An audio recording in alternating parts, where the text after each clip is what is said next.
دوستان محترم یاد رکھو بغیر محمد رسول اللہ کے کوئی کامیاب نہیں ہوتا ہے. خدا تک پہنچنا ہے تو محمد رسول اللہ کے دامن سے وابستہ ہونا پڑے گا. قبر میں اگر دیدار مصطفیٰ کرنا ہے, اللہ کے رسول کا دیدار کرنا ہے تو ان کے دامن سے وابستہ ہونا پڑے گا. محترم محمد رسول اللہ صلی اللہ تعالی علیہ وسلم کے عاشق بن جاؤ, اور جب تم شیدائی بن جاؤ گے دوستان محترم تو دنیا بھی تمہاری ہے, آخرت بھی تمہاری ہے, خدا بھی تمہارا ہے.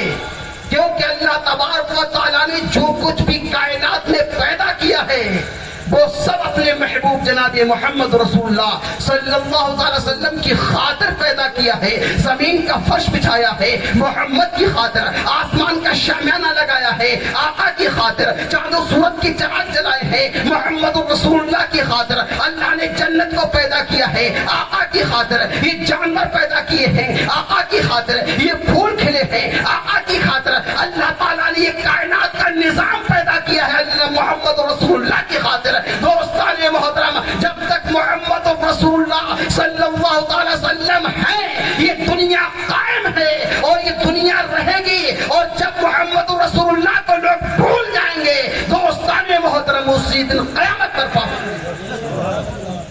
بات حقیقت ہے جب تک دنیا کے اندر اللہ اللہ کہنے والے لوگ رہیں گے قیامت مومنین پر نہیں آئے گی. اس بات کو یاد رکھیے, لوگ بڑا اعلان کرتے ہیں قیامت قیامت, قیامت مومن پر آئے گی ہی نہیں, قیامت تو منافقین پر آئے گی, قیامت تو کفار پر آئے گی, قیامت تو مشرکین پر آئے گی. اس لیے کہ قیامت آنے سے 40 سال پہلے ہی جو مومن بچیں گے ایک خوشبودار ہوا چلے گی اور ان کی بغلوں سے گزرتی ہوئی جائے گی, اور جس کی بغل سے گزرے گی مومنین کی اس کا روح پرواز کر جائے گی. پھر دنیا کے اندر کفار ہی کفار ہوں گے. دوستان محترمے کا ایک حضرت اسرافیل علیہ نبینا, حضرت اسرافیل علیہ السلام سور پھونک دیں گے. سور کیا ہے؟ یہ ایک بانسری ہے. دوستان محترم وہ بانسری کو بجا دیں گے, ان کے کان اللہ تعالیٰ کے حکم کے منتظر ہیں, اور انہوں نے جو ہے اللہ تعالیٰ کے حکم کے منتظر ہیں. جب اللہ کا حکم ہوگے وہ بانسری کو بجا دیں گے تو اس کی آواز پہلے دھیمی ہوگی. کوئی جو ہے اپنے مکان میں بیٹھا ہوا ہوگا, کوئی کپڑا بیچ رہا ہوگا, کپڑا بیچنے والے نے کپڑے پر قینچی لگا دی ہوگی, ایک وہ آواز اتنی بھیانک ہو جائے گی کہ تمام دنیا فنا ہو جائے گی, زمین ختم ہو جائے گی, آسمان کو لپیٹ دیا جائے گا, چاند و سورج کو بے نور کر دیا جائے گا, پہاڑ جو ہے وہ بھی پہاڑ بھی ختم ہو جائیں گے, اور جس نے سور پھونکا ہے جس فرشتے نے وہ بھی ختم ہو جائے گا. اس وقت اگر کوئی ذات ہوگی وہ اللہ تبارک و تعالیٰ کی ذات ہوگی. دوستان محترم پھر اللہ تعالیٰ جب چاہے گا حضرت اسرافیل علیہ السلام کو پھر دوبارہ زندہ فرمائے گا. پھر اللہ ارشاد فرمائے گا اسرافیل اب دوبارہ سور پھونکو.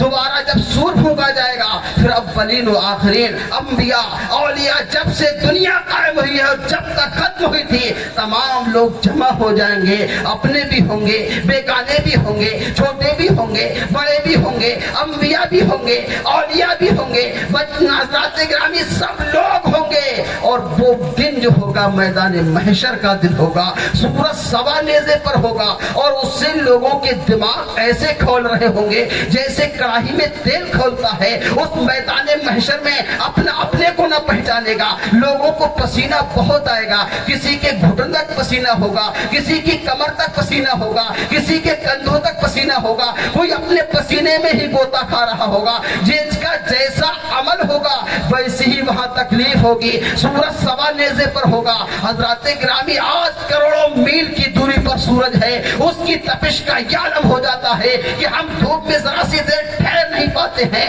ٹک نہیں پاتے ہیں. اور جب سورج میدان محشر میں سوا نیزے پر ہوگا اس وقت اس کی گرمی کا عالم کیا ہوگا. ادھر لوگوں کی گرمی ہوگی, ادھر پسینہ کھول رہا ہوگا, ادھر سورج اپنی تپش ڈال رہا ہوگا. اس وقت عالم کیا ہوگا اگر اس کو صحیح طریقے سے اپنے دل میں اگر تم جگہ دے دو, اس تصور کو جما لو, تو قسم خدا کی کبھی تم کو ہنسی نہیں آ سکتی ہے. تم اتنا روگے, اتنا روگے, اے پروردگار عالم, اے مالک و مولا, میں نے جو بھی گناہ کیا ہے, میں نے جو بھی کیا ہے, اے پروردگار عالم اپنے محبوب کے صدقے میں اس کو معاف فرما دے.